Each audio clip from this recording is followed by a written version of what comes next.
On November 27, 2025, the world watched as a Soyuz rocket thundered into the sky from the historic Baikonur Cosmodrome in Kazakhstan. This launch, like so many before it, was a symbol of Russia's enduring presence in space exploration, a tradition stretching back to the dawn of the space age. On board were 2 Russian cosmonauts and a NASA astronaut embarking on a mission to the International Space Station. Their journey represented not just international cooperation, but also Russia's vital role in maintaining the ISS and supporting its crew. But disaster struck unexpectedly. The launchpad at Site 316 suffered catastrophic damage during the launch sequence. The service platform collapsed, debris scattered across the site, and the flame trench was left in ruins. The destruction was so severe that Russia's entire Soyuz launch system was abruptly grounded. For the first time since 1961, Russia found itself unable to send people or vital supplies to the ISS. The once bustling launchpad now stood eerily silent, a stark reminder of how quickly decades of progress can be halted. Roscosmos, Russia's space agency, quickly assured the public that repairs would be swift. However, independent experts painted a far grimmer picture. The extent of the damage, combined with ongoing international sanctions and a shortage of critical components, meant that restoration could take years, not months. The next scheduled cargo mission, Progress MS-33, was meant to deliver food, water, and scientific equipment to the ISS. Now, that mission is indefinitely postponed, leaving the station's crew facing uncertainty about future resupply. Russia's other launch sites, such as Plesetsk and Vostochny, are either not equipped for crewed ISS missions or lack the necessary infrastructure to support Soyuz launches. This leaves Russia with no immediate alternative, effectively stranding its space program. The incident has exposed the fragility of Russia's aging space infrastructure. Engineers and officials now face the daunting task of rebuilding, while the world watches and questions the future of Russian spaceflight. The grounding of the Soyuz fleet marks a critical turning point for Russia's space ambitions. With no clear solution in sight, the nation's role in human spaceflight hangs in the balance, and its legacy as a spacefaring power faces its greatest challenge yet.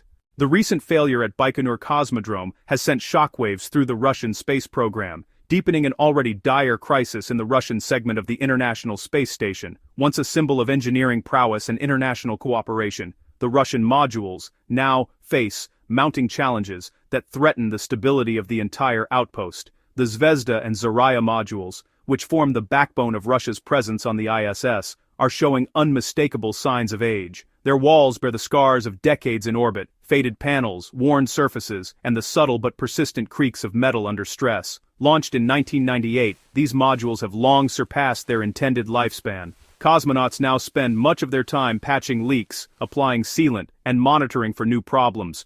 Each repair is a temporary fix, a bandage on a system that was never meant to last this long. The situation is made worse by the grounding of Progress cargo ships. These uncrewed vehicles are the lifeline for the Russian segment, delivering not just food and water, but also the specialized tools and replacement parts needed to keep the modules running.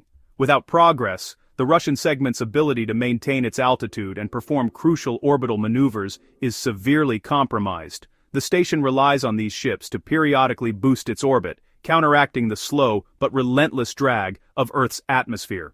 Now warning lights flicker on control panels, and cosmonauts face the daily stress of managing a system with dwindling resources. The Russian heart of the ISS is ailing, and the medicine it needs has been cut off. It's like trying to keep a classic car running without access to spare parts. Every workaround is a gamble, and the risk of a catastrophic failure grows with each passing day. The station's integrity is at stake, and the margin for error is shrinking. A significant air leak or system failure could force the crew to seal off entire modules, or in the worst case, abandon the station altogether. Emergency drills are now routine, as the crew prepares for scenarios that once seemed unthinkable. The deterioration of the Russian segment isn't just a Russian problem, it's a threat to the entire ISS.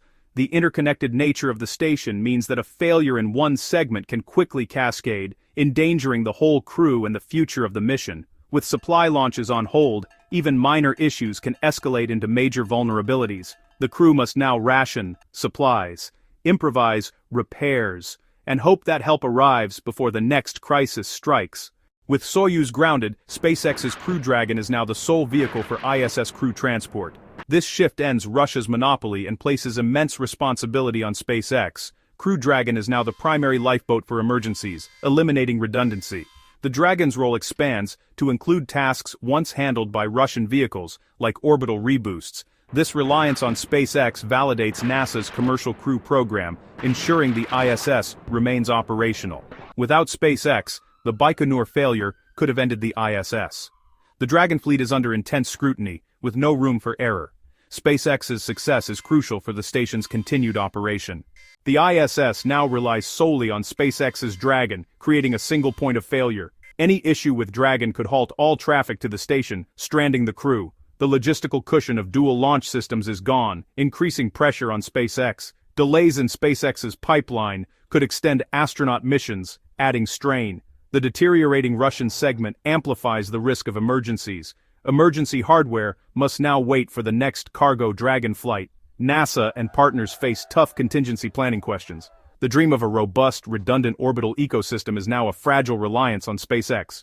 The International Space Station, or ISS, has long stood as a testament to what nations can achieve when they work together. Yet, beneath the surface of this collaboration, the station's dependency on the United States has become increasingly apparent, especially as geopolitical tensions with Russia continue to escalate. Once celebrated as a symbol of peaceful international cooperation, the ISS now finds itself at the center of strained relations. The camaraderie that once defined the station's crew is being tested by the realities of politics on Earth, as trust between nations is challenged by shifting alliances and competing interests. A recent example of this tension is NASA's decision to remove a Russian cosmonaut from a Crew Dragon mission.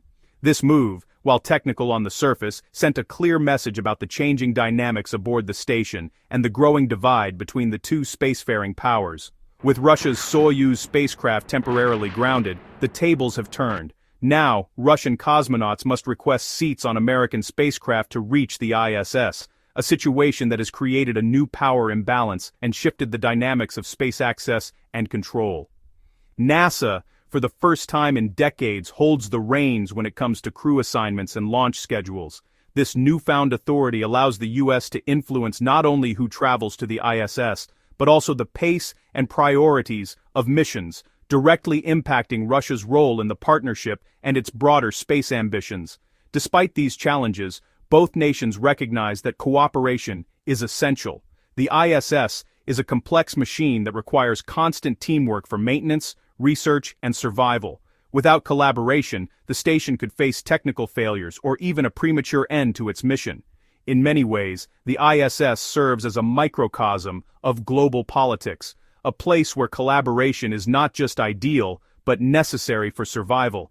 Here, astronauts from around the world must put aside their country's differences to keep the station running and to advance scientific discovery. The partnership endures not because of a shared vision for the future, but out of sheer necessity. The realities of space demand cooperation, even when trust is fragile and political tensions run high. As the ISS continues its journey around our planet, its future will depend on how well these geopolitical challenges are managed. The station's fate hangs in the balance, shaped by the decisions and diplomacy of those on Earth. Russian cosmonauts may soon rely on American spacecraft to maintain their ISS modules, a significant shift in international spaceflight dynamics. This dependency marks a striking reversal of fortune for Russia's once dominant space program, highlighting how times have changed. Without regular crew rotation, Russia risks system failures and technical issues in its segment, threatening its continued operation. The irony is palpable, as NASA once relied on Russia for ISS access, depending on Soyuz flights for years. Now Russia must ask for help from its former dependent, reversing the roles in this new era of cooperation. This arrangement requires new cooperation and trust amid frosty relations, challenging both sides to work together. Cosmonauts must adapt to Crew Dragon's advanced systems, a major shift from the familiar Soyuz spacecraft. The survival of Russia's presence in orbit may now depend on American rockets, marking a new chapter in space history. The ISS faces retirement planning complications due to the Baikonur crisis. The loss of Progress vehicles disrupts the deorbit plan, requiring new strategies. NASA and partners must redesign the ISS's retirement while managing current emergencies. The station's fragility is evident, with a single launchpad failure threatening its viability. The final years may focus more on crisis management than science. The Baikonur accident may accelerate the transition to commercial space stations. This incident underscores the need for diverse, redundant systems. The ISS's end will be a challenging exercise in safety and risk mitigation. The future of human spaceflight must avoid reliance on a single point of failure.